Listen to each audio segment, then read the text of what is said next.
பொழுது கத் அஃப்லஹ மன் தஸக்கா, எவர் தன்னுடைய உள்ளத்தை தூய்மைப்படுத்தினாரோ அவர் வெற்றியடைந்து விட்டார்.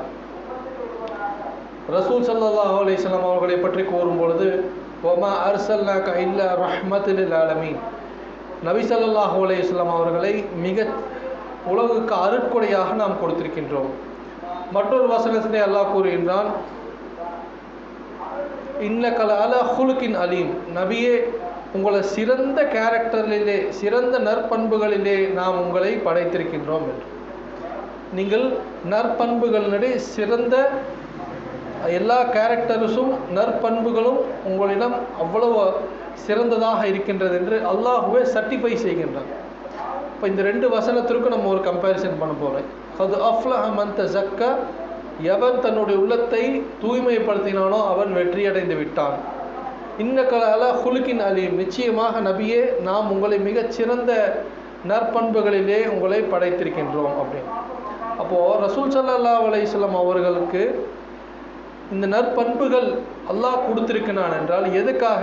அதை பார்த்து ஒரு முஸ்லீம் அவருடைய வாழ்க்கையில் அதை செயல்படுத்த வேண்டும். அதில் செயல்படுத்துவதன் மூலியமாக என்ன கிடைக்கும்? அல்லாஹ்வுடைய திருப்தி கிடைக்கும், அவனுடைய உள்ளம் தூய்மைப்படுத்தப்படும்.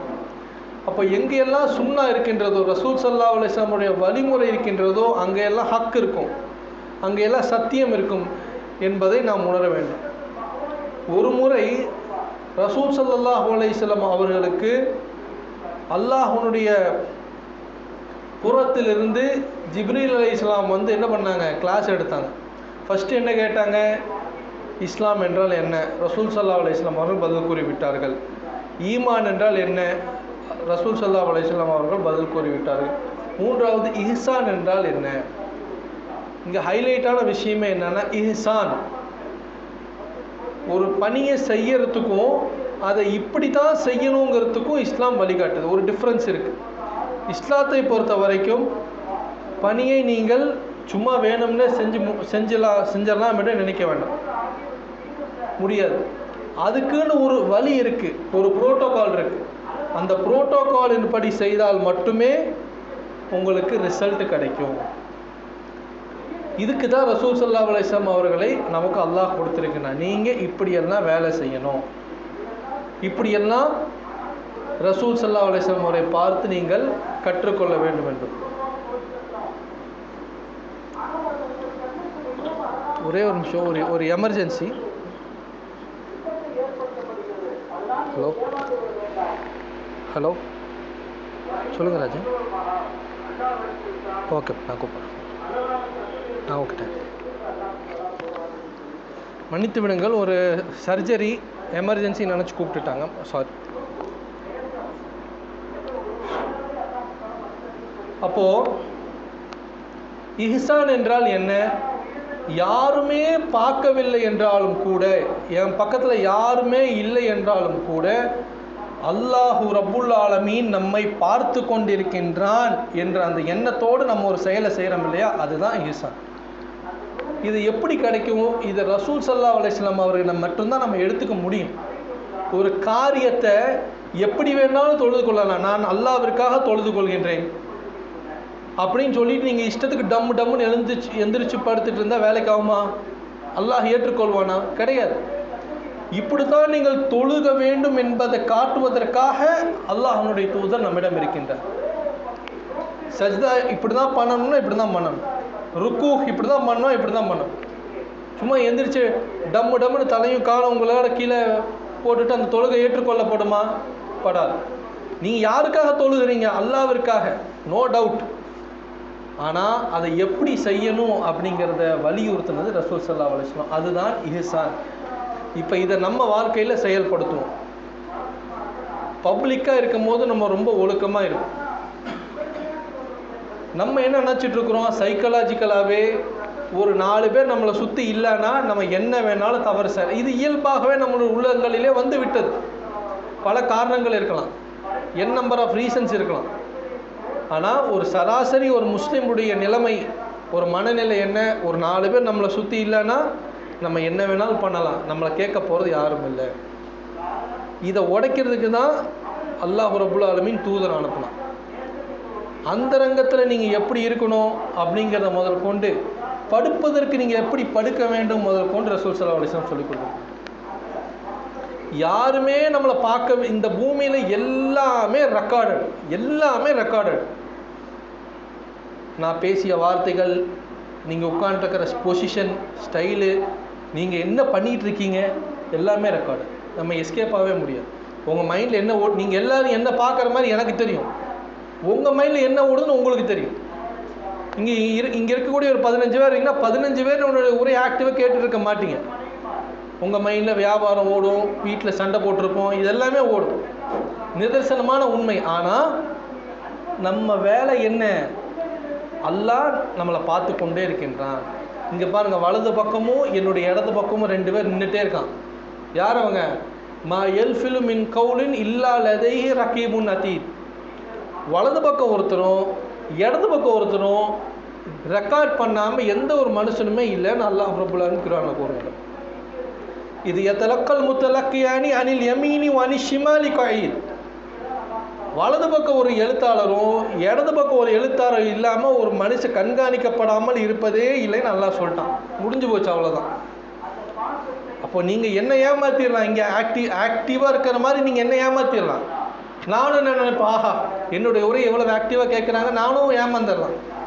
ஆனால் என்னோட மைண்டில் என்ன ஓடிட்டுருக்கு, உங்கள் மைண்ட் என்ன ஓடிட்டுருக்குங்கிறது அல்லாஹ் ரப்பல் ஆலமீனுக்கு தெரியும். இந்த வலது இங்கே 2 பேர் இருக்காங்களே, அவங்க நோட் பண்ணிகிட்டே இருப்பான்.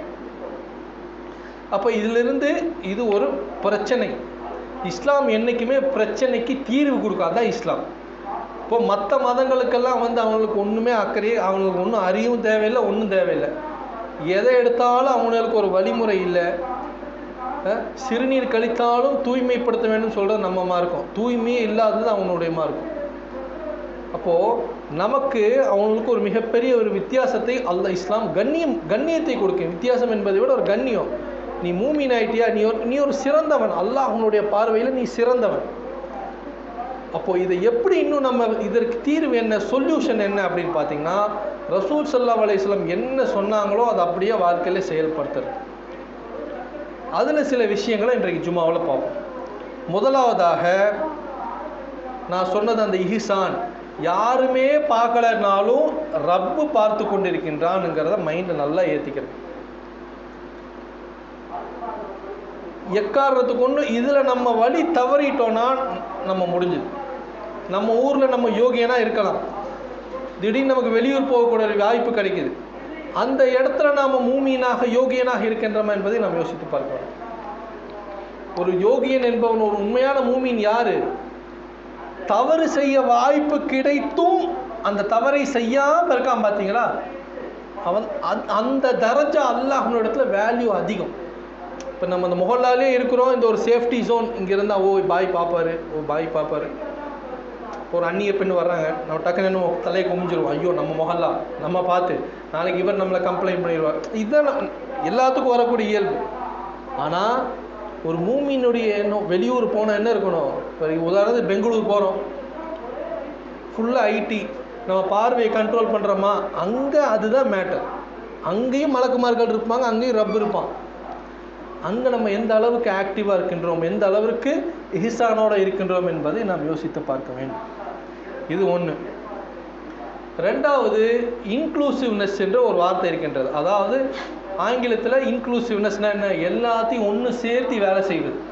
இன்றைக்கி ஏகப்பட்ட லெட்டர் பேட் இயக்கங்கள் வர்றதுக்கு என்ன காரணம்? ஏன் நம்மகிட்ட ஒரு லீடர்ஷிப், ஒரு லீடர்னால் ஒரு 10 பேர் சொல்லுங்கள் பார்க்கலாம். இந்த ஜும்மா முடிச்சுட்டு எல்லாரும் என்ன பண்ணுங்க, ஒரு 10 முஸ்லீம் லீடர்கள் இன்றைய காலகட்டத்தில் சொல்லுங்கள் பார்க்கலாம். என்னால் 1-2 கூட ஞாபகப்படுத்திக்க முடியுது. ஏன்னா அந்த அளவுக்கு லீடர்ஸ் இல்லை, இருக்காங்க, வெளிப்படாமல் இருக்காங்க. ஏன்? இந்த இன்க்ளூசிவ்னஸ் என்ற ஒரு வார்த்தையை நாம் சரியான முறையில், இது ரசூல் ஸல்லல்லாஹு அலைஹி வஸல்லம் ராஜதந்திரம், எப்படி ஒரு லீடரை உருவாக்கணுங்கிறத ரசூல் ஸல்லல்லாஹு அலைஹி வஸல்லம் அவர்கள நம்ம கற்றுக்கணும். ஒரு சபையில் 10 பேர் இருந்தாங்கன்னா, ரசூல் ஸல்லல்லாஹு அலைஹி வஸல்லம் அவர்கள் நடுவில் உட்காந்துருந்தாங்கன்னா, அந்த 10 பேர் என்ன நினைப்பாங்க தெரியுமா? எங்கிட்ட தான் ரசூலா ரொம்ப க்ளோஸாக இருப்பார் 10 பேரும் நினைப்பாங்க. யோசிப்பாரு. இங்கே அபூபக்கர் சித்திக் ரலியல்லாஹு அன்ஹு உட்காந்துருக்காரு, இங்கே பெயர் தெரியாத ஒரு சஹாபின்னு வச்சுக்குவோம். இவரும் என்ன நினைப்பாரு, ரசூல்ல என்கிட்ட தான் ரொம்ப க்ளோஸாக இருக்கான்னு நினைப்பாரு. இங்கே இருக்கிறவரும் ரசூல்ல என்கிட்ட தான் ரொம்ப க்ளோஸாக இருப்பார்னு நினைப்பார். அது பேர் என்ன? அனைத்தையும் சேர்த்து இன்க்ளூசிவ்னஸ், அரவணைத்து போகக்கூடிய தன்மை. இன்றைக்கி அது இல்லாதனால தான் ஏகப்பட்ட லெட்டர் பேட். நம்ம இன்றைக்கி காக்கா கூட்டம் மாதிரி யாருக்கு நம்ம எல்லாமே ஒற்றுமையாக இருப்போம். ஒற்றுமைங்க பல வருடங்களுக்கு பிறகு நம்ம ஒற்றுமையாக இருக்க ட்ரை பண்ணுறோம். ஆனாலும் ஒரு கல்லை தூக்கி போட்டால் நம்ம ஓடி போயிடும். நம்ம ஒரு காக்கா கூட்டம் தான் இப்போ வரையும். நம்ம உண்மையான ஒரு எஜித்தியத்தாக இருந்தால் அல்லாஹ் நம்ம கையில் ஆட்சி அதிகாரத்தை கொடுத்துருவான். செகண்ட் தாட்டே கிடையாது, கொடுத்துருவான். ஏன்னா உலக நியதி அல்லாஹ் இப்படி தான் இந்த நியதியை வச்சுருக்கான். முஸ்லீம்கள் ஒற்றுமையாக இருந்தால் அல்லாஹ் அவனுடைய இடத்துல வெற்றி வரும். வெற்றி வந்தால் என்ன நடக்கும்? ஆட்டோமேட்டிக்காக ஆட்சி அதிகாரம் நம்ம கையில் வந்துடும். இது உலக நியதி, அல்லாஹ் வச்சுருக்க நியதி. நம்ம அதை நோக்கி ஃபஸ்ட்டு ஸ்டெப் எடுத்து வைக்கிறோம், இன்றைய ஜென்ரேஷன் நான் சொல்கிறேன். ஆனாலும் கல் போட்டால் ஓடக்கூடிய கூட்டமாக தான் நம்ம இருக்கும். ஆனால் ரசூல் ஸல்லல்லாஹு அலைஹி வஸல்லம் அவர்கள் காலகட்டத்தில் அந்த அந்த ஒற்றுமைங்கிறத விட இன்க்ளூஸ், சரியான தமிழ் வார்த்தை எனக்கு தெரியவில்லை, அனைத்தையும் சேர்த்து கொண்டு வேலை செய்வது. இப்போ இந்த பள்ளியில் ஜமாத்தார்கள் இருப்பாங்க, ஒரு 5 பேர் ஜமாத்தார்கள் இருப்பாங்கன்னா அந்த அமீர் என்ன பண்ணுவார்? 5 பேர்த்தையும் அரவணைச்சு போவார். அந்த 5 பேரும் அமீரை அரவணைச்சு போகணும். அந்த 5 பேர் என்ன நினைக்கணும்? அமீர் சொல்கிறது கரெக்ட். மற்ற ஒரு விஷயம், அனைத்தினுடைய ஃபீட்பேக்கை கேட்பாங்க ரசூலுல்லாஹ். இவர் என்னுடைய நெருங்கிய நண்பர், என்னுடைய மாமனார் அபூபக்கர் சித்திக் ரலியல்லாஹு அன்ஹு அவர்கள் என்னோட நண்பர் அப்படிங்கிறதுக்காக இவர் பேச்சை மட்டும் கேட்டுட்டு, எக்ஸாம்பிளுக்கு சொல்கிறேன் இது அனைத்தையுமே. இங்கே பிலால் ரலியல்லாஹு அன்ஹு அவர் உட்காந்துருக்காங்க, இவர் ஒரு கருப்பு இனத்தின் அடிமை, இவர் பேச்சை நான் கேட்க மாட்டேன் ரசூலுல்லாஹ் இங்கேயா சொல்லி ஏதாவது ஒரு ஹதீஸ் இருக்கா? சும்மா கண்ணை திருப்பினதுக்கே அல்லாஹ் கண்டிச்சிட்டான், வசனத்தை இறக்குறான். என்னது? கடுகடுத்தார் நமது நபி அப்படின்னு. கண்ணு தெரியாத உம்மி மக்தும்னு ஒருத்தர் வர்றார், ரசூலுல்லாஹ் நோக்கி வர்றாரு. ரசூலுல்லாஹ் சும்மா அவர் நமது தூதர் வேணும்னா பண்ணியிருப்பாரா? இல்லை. ஆனால் அல்லாஹ் அங்கே நமக்கு ஒரு படிப்பனையை கொடுக்குறான். சும்மா ரசூலுல்லாஹ் இப்படி திரும்பினார், அல்லாஹ் வசனத்தை இறக்குறான், நமது நபி கடுகடுத்தார். அதான் மூஞ்சியை திருப்பிட்டார். அது இன்டென்ஷனாக கூட இருக்க வாய்ப்பு இல்லை, தெரியாமல் திருப்பி. ஆனால் அல்லாஹ் அங்கே நமக்கு என்ன சொல்ல வர்றான்? கடுகடுத்து திரும்பாதீங்க அப்படின்னு சொல்ல வர்றான் யாரையுமே. அப்போது இந்த ஒரு இன்க்ளூசிவ்னஸ், அனைவத்தோடு சேர்ந்து பணி செய்வதுங்கிறது அல்லாஹ்வுடைய பர்க்கத் இருக்கு. நம்ம சமூகம் எந்த அளவுக்கு முட்டாள்களாக இருக்கணும்னா, அல்லாஹ் சொல்கிறோம் நான் உங்களுக்கு இதெல்லாம் நான் தர்றேன், இந்தாங்க எடுத்துக்கிறேங்கிறோம். நம்ம எந்த அளவுக்கு முட்டாளாக இருக்கோம்? ஐயோ எனக்கு அதெல்லாம் வேண்டாம் யாரில்ல, நான் இப்படியே இருந்துக்கிறேன், நான் காக்கா கூட்டமாகவே இருந்துக்கிறேன் அப்படின்னு சொல்லக்கூடிய அளவுக்கு தான் நம்ம இருக்கோம். ஏன்? நம்மகிட்ட இஸ்லாம் வந்துருச்சு, ஆனால் அதை எப்படி நம்ம வாழ்க்கையில் செயல்படுத்தணுமோ ரசூலுல்லாஹ் சொல்லி தந்த லைஃப் ஸ்டைல் அது நம்மகிட்ட இப்போ தான் வர ஆரம்பிக்குது ஹதீஸ்களின் மூலியமாக. இப்போ நம்மளுடைய நோக்கம் என்ன? எந்த ஒரு அமல் செஞ்சாலும் செருப்பு போடுறதுனா கூட இப்படி ஒரு மார்க்கத்தை எங்கேயா பார்க்க முடியுமா சொல்லுங்கள்? செருப்பு போடுறதுனா கூட இப்படி தான் போடணும்னு சொல்லி தந்த மார்க்கம். அப்போது இப்படி தான் ரசூல் இன்க்ளூசிவ்னஸ் நான் சொன்னது, ரசூலுல்லாஹ் எப்படி எல்லாத்தையும் ஒன்றிணைச்சு வேலை செஞ்சாங்க. அடுத்தது, இன்றைக்கு அதிகமாக ஒவ்வொருத்தரும் கோவிச்சிட்டு பிரிஞ்சுட்டு போகக்கூடிய காரணம் என்ன? சஜஷன்ஸ் யாராவது சொன்னால் அதை ஃபஸ்ட்டு ஒன்று ஏற்றுக்கணும். எல்லாத்தோட சஜஷன்ஸும் ஒரு மசூரால் எடுபடாது. ஏன்னா ஒரு வழி தான் இருக்க முடியும். ஒரு அமலை செஞ்சதுக்கு ஒரு விஷயத்தை செய்யறதுக்கு ஒரு வழி தான் இருக்க முடியும். 10 பேர் இருப்பாங்க ஜமாத்தில், 10 பேர் சஜஷன் சொல்லுவாங்க. தலைவர் என்ன பண்ணுவார்? ஐயோ 10 பேரா, ஒரு சஜஷனே போதும்னு சொல்லி ஒருத்தரோட நிறுத்திடுவாங்க, மற்ற 9 பேர் கோவப்பட்டுருவாங்க. தயவு செய்து இதை பண்ணிடாதீங்க. இது ஒரு இஸ்லாமிக் வழிமுறையே கிடையாது. ஒரு தலைவர்னால் என்ன பண்ணணும்? 10 பேருடைய சஜஷனை கேட்டு அந்த 10ல் எது சிறந்ததோ அதை எடுத்து மக்களுக்கு சொல்லணும். 10 பேருக்கு பிடிக்காமல் இருந்தாலும் அது மேட்ரு கிடையாது. லீடர்ஷிப் அப்படிங்கிறது இஸ்லாம் நமக்கு கொடுக்கக்கூடிய ஒரு மிகப்பெரிய கண்ணியம்ங்க. ரசூலுல்லாஹ் காலத்து இன்னைக்கு வரைக்கும் முஸ்லீம்கள் தான் உலகத்தை ஆண்டு கொண்டிருக்கின்றார்கள். நம்ம திமிர் எடுத்து நம்ம அல்லாஹ்வுடைய பேச்சை கேட்காம நம்மளுடைய கெட்ட எண்ணங்களை கேட்கறனால நம்ம இப்படி இருக்கோம். நம்மளும் திருந்திட்டோம்னா அல்லாஹ் நம்ம கையில் தான் ஆட்சி அதிகாரத்தை கொடுப்பான். அப்போது யாராவது சஜஷன் சொன்னால் கேளு. நீ சொல்லி நான் என்னடா கேட்கறேன்னு நினச்சா முடிஞ்சு. அந்த இடத்துல இஸ்லாம் தோற்று விட்டது, ஷைத்தான் ஜெயித்து விட்டது. இதுக்கு சிறந்த எக்ஸாம்பிள் என்ன? ரசூல் ஸல்லல்லாஹு அலைஹி வஸல்லம் காலத்தில் பத்ர் போர் நடக்கக்கூடிய சம்பவத்தை ரசூலுல்லாஹ் என்ன பண்ணுறாங்க? ஒரு ஸ்பாட்டை செலக்ட் பண்ணுறாங்க, நம்ம இங்கே கேம்ப் அமைச்சுக்குவோம் அப்படின்னு. அப்போ அங்கே இருக்கக்கூடிய ஒரு சஹாபி, ஒரு சாதாரண சஹாபி சொல்கிறார், யாரை சொல்ல நம்ம இங்கே அமைக்க வேண்டாம், நம்ம தண்ணி இருக்கிற இடமா பார்த்து அங்கே ஒரு சின்ன குளம் இருக்குது, அந்த குளத்துக்கிட்ட நம்ம கேம்ப் அமைச்சுக்குவோம், அப்போ தான் தண்ணீர் கொண்டு வர்றதுக்கு நமக்கு சௌகரியமாக இருக்கும். ரசூல் என்ன பண்ணாங்க, ஓகே சரி அல்ஹம்துலில்லாஹ் கேம்ப் அங்கேயே மாற்றிருங்க. நீ சொல்லி நான் என்ன கேட்குறதுங்கிற மைண்ட் செட் ரசூலாட்ட இல்லை. பத்ர் போரில் அல்லாஹ் வெற்றியை கொடுத்தான். ஸோ ஒரு லீடனுடைய தன்மை என்ன, யாராவது ஒரு சஜஷன் சொன்னால் அதை நீங்கள் ஏற்றுக்கொள்ளணும்னு அவசியம் இல்லை, ஆனால் அக்னாலேஜ் பண்ணுங்கள். ஆமாம் ஓகே நீங்கள் சொன்னது அக்னாலேஜ் பண்ணுறேன், பரிசீலிக்கப்படும். இதெல்லாமே சைக்காலஜி. இன்றைக்கு இந்த சைக்காலஜிங்கிற ஒரு படிப்பு எல்லாத்தையும் சொல்லி கொடுத்துட்ருக்கு. லீடர்ஷிப் ஸ்கில்ஸ், இப்போ நான் வேலை செய்கிற கம்பெனியில் லீடர்ஷிப் ஸ்கில்ஸ்லாம் சொல்லிக் கொடுங்க. உலகத்துக்கே லீடர்னால் யாருன்னு சொல்லி கொடுத்தே நம்ம மார்க்கம் தான். இன்றைக்கி நம்ம அந்த லீடர்ஷிப் பொசிஷன் அடையிறதுக்கு ரொம்ப கஷ்டமாக இருக்கு. ஏன்? நம்மளுடைய நஃப்ஸை சரிப்படுத்திட்டோன்னா ஆட்டோமேட்டிக்காக அல்லாஹ் நமக்கு தர்ஜாக்களை கொடுப்பான், உயர்த்துவான். இது ஒன்று. அடுத்ததாக இன்ன பிற மதங்களுக்கு கொடுக்க வேண்டிய கண்ணியத்தை கொடுப்பது. இது ஒரு மெல்லிசான கோடு. இந்த மெல்லிசான கோடு நம்ம ஈஸியாக தாண்டிடும். உதாரணத்திற்கு ஹாப்பி கிறிஸ்மஸ்ன்னு சொன்னால் முடிஞ்சு போச்சு. அல்லாஹ்க்கு குழந்தை பிறந்துருச்சு வாழ்த்துக்கள் அப்படின்னு சொல்கிறோம் ஹாப்பி கிறிஸ்மஸ்க்கு. அதே நேரம் ஒரு கிறிஸ்துவன் மறைத்து போகிறான் அப்படின்னா நம்ம எந்திரிச்சு நிற்கிறதுல தப்பு இல்லைன்னு மார்க்கம் சொல்லு. இதை ரசூல்லாவும் செஞ்சுருக்காங்க. ஒரு யூதன் மரணித்து செல்லும் பொழுது ரசூல் ஸல்லல்லாஹு அலைஹி வஸல்லம் சபையில் இருந்தவங்க உட்காண்டிருந்த ரசூல் ஸல்லல்லாஹு அலைஹி வஸல்லம் எந்திரிச்சு நின்னாங்க. இதெல்லாம் என்ன நடக்கும் அப்படின்னா சைக்கிள மனோதத்துவ ரீதியாகவே மற்ற மக்களுக்கு, ஆமாம் இஸ்லாம் இறந்தவர்களுக்கு கூட கண்ணியம் கொடுக்குது பாருங்க. எத்தனையோ பேர் அன்பிற்கினியவர்களே, ஒரு பெண்ணுடைய ஜனாசாவை அடக்கம் செய்ய கஃன் சுத்துவதை பார்த்து எத்தனையோ பேர் இஸ்லாத்துக்கு வந்திருக்காங்க. தெரியுமா உங்களுக்கு? நம்ம நினைக்கலாம் நமக்கு கஃன் சுத்துறதுன்னு பெரிய விஷயம் கிடையாது. ஆனால் ஒரு பெண்ணுக்கும் ஆணுக்கும் இருக்கக்கூடிய கஃனில் வித்தியாசம் இருக்கு. அந்த வித்தியாசத்தை பார்த்து பெண்மணி இஸ்லாத்தை ஏற்றுக்கொண்டான். தெரியுமா உங்களுக்கு? சின்ன விஷயம், நம்ம எதை சின்னதாக நினைக்கிறோமோ அதுதான் மிகப்பெரிய இம்பேக்டை உண்டாக்கும். நீங்கள் பெரிய விஷயம் செய்யணும்னு கிடையாது.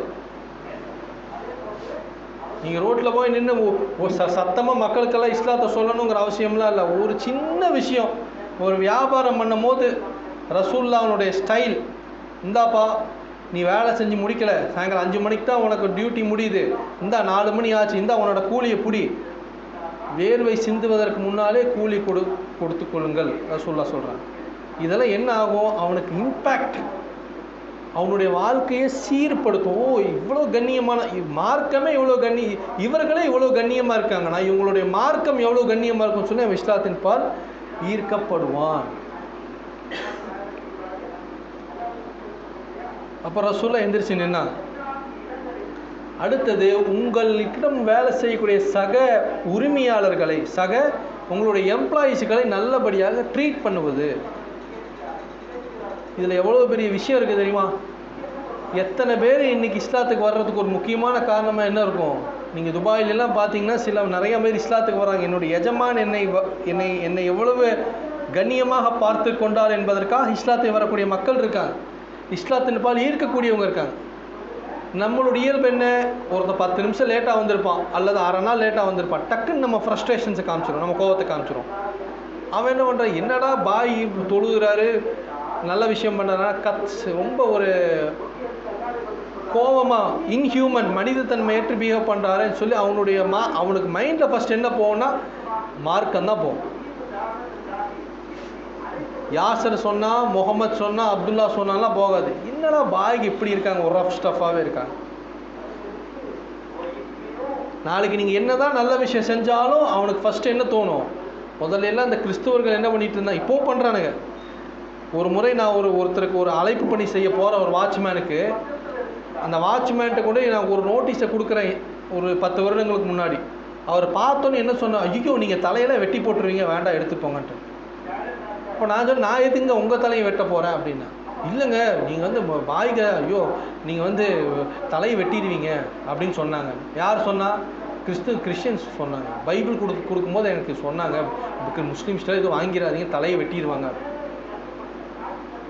அப்போ அவனுக்கு எவன் பைபிள் கொடுத்தான்னு எனக்கு தெரியாது.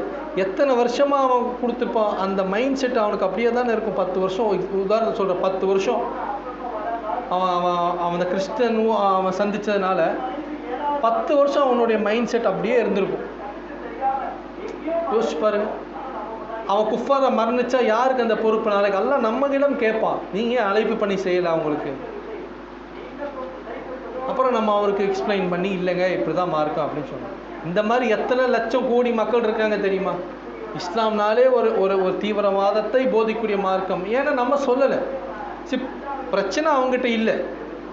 நம்மளும் ஒரு காலத்தில் இதே அம்பரம்பாளைய தர்காவுக்கு வந்து மந்திரிச்சு ஓதுற கோஷ்டி தான், இல்லைன்னா நான் சொல்லலை. ஆனால் பிரச்சனை நம்மிடம் மட்டும் இல்லை, நமக்கு இஸ்லாம் வந்து சேர்ந்தது, நம்ம நேர்வழி அடைஞ்சு விட்டோம் அல்ஹம்துலில்லாஹ்.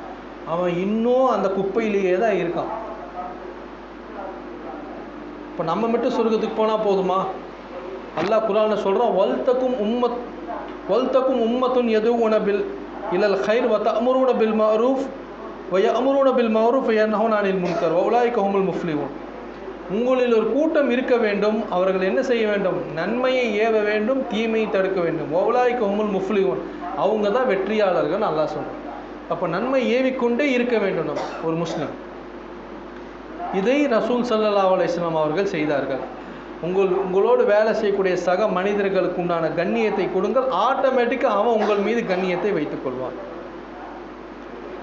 அடுத்தது, உங்களுடைய சக நண்பர்களை நல்லா தெரிஞ்சு வைத்துக் கொள்ள வேண்டும்.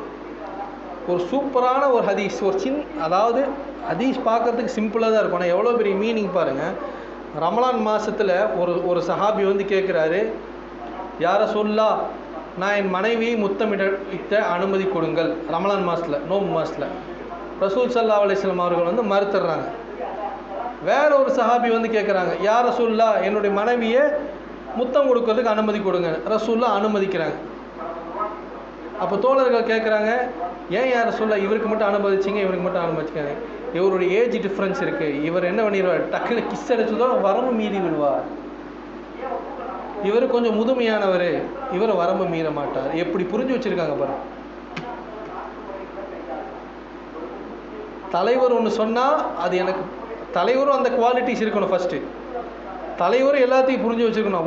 50% அது, மிச்ச 50% என் தலைவர் என்கிட்ட சொன்னால் நல்லதுக்கு தான் இருக்கும், எனக்கு ஹர்ட் ஆகும், பரவாயில்ல, ஆனால் அவர் என்னை புரிஞ்சு வச்சுட்டு தான் சொல்கிறாங்கிற மைண்ட் செட் வந்துருச்சுன்னா லெட்டர் பேடெல்லாம் போய் எல்லாம் ஒரே இஜித்திமத்தான் வந்துடும். அது ஆனால் அவ்வளோ ஈஸி கிடையாது, அதே நேரம் அவ்வளோ கஷ்டமும் கிடையாது. முடியுங்கிறதுக்காக தான் ரசூல் அனுப்பிச்சு. அதான் நான் சொன்ன ஆரம்பத்தில், முடியும் இன்ன ஹலாலா ஹுலுக்கின் அலீம், சிறந்த கேரக்டர் ரசூல்லா. முடியும், நம்மால் இருக்க முடியுங்கிறதுக்கு தான் காட்டுறது தான் ரசூல்லா. அப்போ நம்ம உள்ளம் தூய்மை அடைய வேண்டும் என்றால் அந்த சிறந்த கேரக்டர்ஸை ரசூல்லாட்டிருந்து எடுத்து. இன்னும் நிறையா விஷயங்கள் இருக்குது, நேரத்தை கருதில் கொண்டு நான் சொன்ன சில விஷயங்கள் இதில் பாதி உங்களுக்கு மறந்துருக்கும். இந்நேரம் மறுபடியும் ஞாபகப்படுத்துகிறேன். இஹ்சான், ரெண்டாவது அனைவரும் இன்க்ளூசிவ்னஸ், அனைவரோடு சேர்த்து பணி செய்ய வேண்டும். மூன்றாவது சஜஷன்ஸ் கேட்டால் கரெக்டான முறையில், நான் தலைவன் நீங்கள் என்கிட்ட கேட்குறேன்னு சொல்லி அப்படிலாம் ஒதுக்கிறாதீங்க. கேட்டால் கண்ணியமான முறையில் பதில் சொல்லுங்கள். அவர்கள் சொல்கிறது நல்ல விஷயமா இருந்தால் ஏற்றுக்குங்க. நான்காவது, பிற மதத்திற்கு கொடுக்க வேண்டிய மரியாதையை கொடுங்க. நீங்கள் என்ன தான் தலைவனாக இருந்தாலும், நீங்கள் என்ன தான் முஸ்லீமாக இருந்தாலும், அல்லாஹ் அவனுடைய அடிமை தான். அவர்களுக்குரிய வேண்டிய கண்ணியத்தை கொடுங்கள். உங்களோடு வேலை செய்யக்கூடிய சக நிர்வாகிகளுக்கு, சக மனிதர்களுக்கு, உங்களுடைய வேலை ஆட்களுக்கு உண்டான மரியாதை அவர்களுக்கு கொடுங்கள். ஆறாவது, உங்களோடு இருக்கக்கூடிய பழகக்கூடிய நண்பர்களை பற்றி நல்லா தெரிஞ்சு வச்சுக்கிறேன். இதெல்லாம் செஞ்சோம் அப்படின்னா ரசூல் ஸல்லல்லாஹு அலைஹி வஸல்லம் அவருடைய கேரக்டர் நம்ம வாழ்க்கையில் செயல்படுத்தணும்னு அர்த்தம். அல்லாஹ்வுடைய வெற்றி ஆட்டோமேட்டிக்காக, நம்ம ஒன்றுமே பண்ண வேண்டாம், ஆட்டோமேட்டிக்காக அல்லாஹ்வுடைய வெற்றி வந்து. ஆகவே இதனை வாழ்க்கையிலே செயல்படுத்தக்கூடிய உண்மையான முஃமினான ஆண்களாகவும் பெண்களாகவும் அல்லாஹ் நம் அனைவரையும் ஆக்கி அருள் புரிய வேண்டும் என்று கூறி என்னுடைய முதல் உரையை நிறைவு செய்கின்றேன்.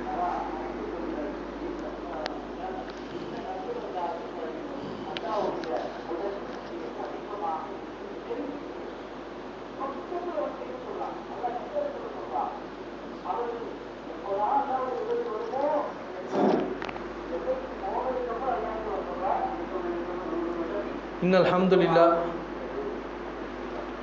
வஸ்ஸலாத்து வஸ்ஸலாமு அலா ரசூலில் கரீம். அல்லாஹும்ம ஸல்லி அலா முஹம்மதின் வ அலா ஆலி முஹம்மத் கமா ஸல்லைத அலா இப்ராஹீம் வ அலா ஆலி இப்ராஹீம் இன்னக ஹமீதும் மஜீத். அல்லாஹும்ம பாரிக் அலா முஹம்மதின் வ அலா ஆலி முஹம்மத் கமா பாரக்த அலா இப்ராஹீம் வ அலா ஆலி இப்ராஹீம் இன்னக ஹமீதும் மஜீத். அப்போது நான் சொன்னது போல ஒரே ஒரு 2 வசனங்களை ரொம்ப தெளிவாக மனதில் வைத்துக் கொள்ளுங்கள். وَأَمَّا مَنْ أُوتِيَ كِتَابَهُ بِشِمَالِهِ فَأَمَّا مَنْ أُوتِيَ كِتَابَهُ بِيَمِينِهِ فَيَقُولُ هَاؤُمُ اقْرَءُوا كِتَابِيَهْ. எவருடைய ஏடுகள் அவருடைய வலது கரத்திலே கொடுக்கப்பட்டதோ, அதாவது ரைட் ஹேண்ட் சைடில் கொடுக்கப்பட்டதோ, அவன் என்ன சொல்லுவான்? இதோ என்னுடைய ஏடுகளை அல்லாஹ் வலது கரத்திலே கொடுக்கப்பட்டிருக்கின்றான், நான் ஜெயித்து விட்டேன். இன்னி லொலந்து அன்னி முலாக்கின் ஹிசாபியா ஃபவ ஃபி ஈஷத் ராலியா ஃபி ஜன்னாத்தின் ஆலியா குதுஃபஹா தானியா. அப்போ சொல்லுவான், நான் வெற்றி அடைஞ்சிட்டேன், பாருங்கள் அல்லாஹ் எனக்கு சொர்க்கத்தை தர போகிறான். சொர்க்கத்தில் என்னெல்லாம் இருக்கும்? காய் இருக்கும், கனி இருக்கும், பெண்கள் இருப்பாங்க, ஹூருலின் இருப்பாங்க, இதெல்லாம் நான் என்ஜாய் பண்ண போகிறேன், ரொம்ப சந்தோஷமாக சொல்லுவான். 2வது வசனம், وَأَمَّا مَنْ أُوتِيَ كِتَابَهُ بِالشِّمَالِ فَيَقُولُ يَا لَيْتَنِي لَمْ أُوتَ كِتَابِيَهْ. அவன் சொல்லுவான், ஐயோ எனக்கு இந்த புக்கு கொடுக்கப்படாமல் இருந்திருக்க வேண்டுமே. வலம் அதிரிம ஹிசாபியா யா லைத்தஹா கானத்துல் காலியா. நான் மறுமை நாளெல்லாம் நம்பாமல் இருந்தேன், நான் ஏமாந்து விட்டேன், நான் மௌத்தாகும் போது என்னுடைய இந்த அமல்களும் மறந்து விடக்கூடாதா என்பதை நான் மிக வேதனையோடு சொல்லுவான். அப்போ அவனுக்கு எந்த ஒரு பயனும் அளிக்காது. ஹலக் அன்னி சுல்தானியா, என்னுடைய செல்வமும் என்னுடைய அதிகாரமும் என்னை விட்டு அழிந்து விட்டதே. அப்போ அல்லாஹ் சொல்லுவான், ஹுதுஹு ஃபகுல்லுஹு சும்ம ஜஹீம் சல்லுவான். அவனை தூக்கி நரகத்தில் போடுங்க, அவன் புலம்புறதுல எந்த பிரயோஜனமும் இல்லை, அவனை தூக்கி நரகத்தில் போடுங்கன்னு அல்லாஹ் சொல்லுவான். இது எப்படி நமக்கு தெரியும் நம்ம புத்தகம் வலது கரத்தில் கொடுக்கப்பட்டதா இடது கரத்தில் கொடுக்கப்பட்டதா அப்படின்னா, ஃபஸ்ட்டு அல்லாஹ்வுடைய நாட்டம், அல்லாஹ்வுடைய திருப்தி. 2வது, இங்கே 2 பேர் நான் ஆரம்பத்தில் சொன்னேன்ல, வலது பக்கம் ஒருத்தரும் இடது பக்கம் ஒருத்தரும் நோட் பண்ணிகிட்டே இருக்காங்க நம்ம என்ன பேசுகிறோம். இவங்க தான் அந்த புக்கை கொண்டு போய் ரப்பிட்ட கொடுப்பாங்க, ரப்பு தூக்கி நம்ம கையில் கொடுப்பான். ரைட் ஹேண்ட் சைடில் கொடுத்தா சக்ஸஸ், லெஃப்ட் ஹேண்ட் சைடில் கொடுத்தா ஃபெயிலியர். அப்போ இவங்க 2 பேரும் நம்மை பார்த்து கொண்டே இருக்கின்றார்கள், நோட் பண்ணி கொண்டே இருக்கின்றார்கள்ன்ற எண்ணம் அன்பிற்கினிய சகோதரர்களை இது வர வேண்டும். வந்தால் மட்டும்தான் நம்ம எஸ்கேப் ஆக முடியும் மறுமை நாள். என் பக்கத்தில் யாரும் இல்லை, நீ சொல்லி நான் என்னடா கேட்குறது, நான் என் லைஃப் ஸ்டைல் நான் இப்படி தான் இருப்பேன், எனக்குன்னு ஒரு லைஃப் நான் ஜாலியாக என்ஜாய் பண்ணுவேன்னா, இவங்க 2 பேரும் எல்லாத்தையும் கணக்கெழுதி நாளைக்கு கொண்டு அல்லாட்ட கொடுத்துருவாங்க. அப்போ நமக்கு அல்லாஹ் நாளைக்கு வலது கரத்தில் அல்லாஹ் நாடினால் தந்தால் நம்ம வெற்றியாளர்கள், இடது கரத்தில் தந்தால் இவர் இங்கே குர்ஆன் அல்லாஹ் சொன்ன மாதிரி புலம்பிகிட்டே தான் இருப்பான். ஐயோ நான் அது பண்ணல, ஐயோ நான் இது பண்ணல. சாய்ஸ் இஸ் யுவர்ஸ் அல்லாஹ் சொல்கிறான், சாய்ஸ் உங்களுடையது. ஆகவே வலது பக்கமா இடது பக்கமா என்பதை இன்ஷா அல்லாஹ் நமது அமலும் அல்லாஹும் தான் தீர்மானிப்பான் என்று கூறி என்னுடைய 2வது உரையை நிறைவு செய்கின்றேன். அக்கூலு கௌலி ஹாதா அஸ்தக்ஃபிருல்லாஹ் லனி வலக்கும் وآخر دعوانا أن الحمد لله رب العالمين. السلام عليكم ورحمة الله وبركاته.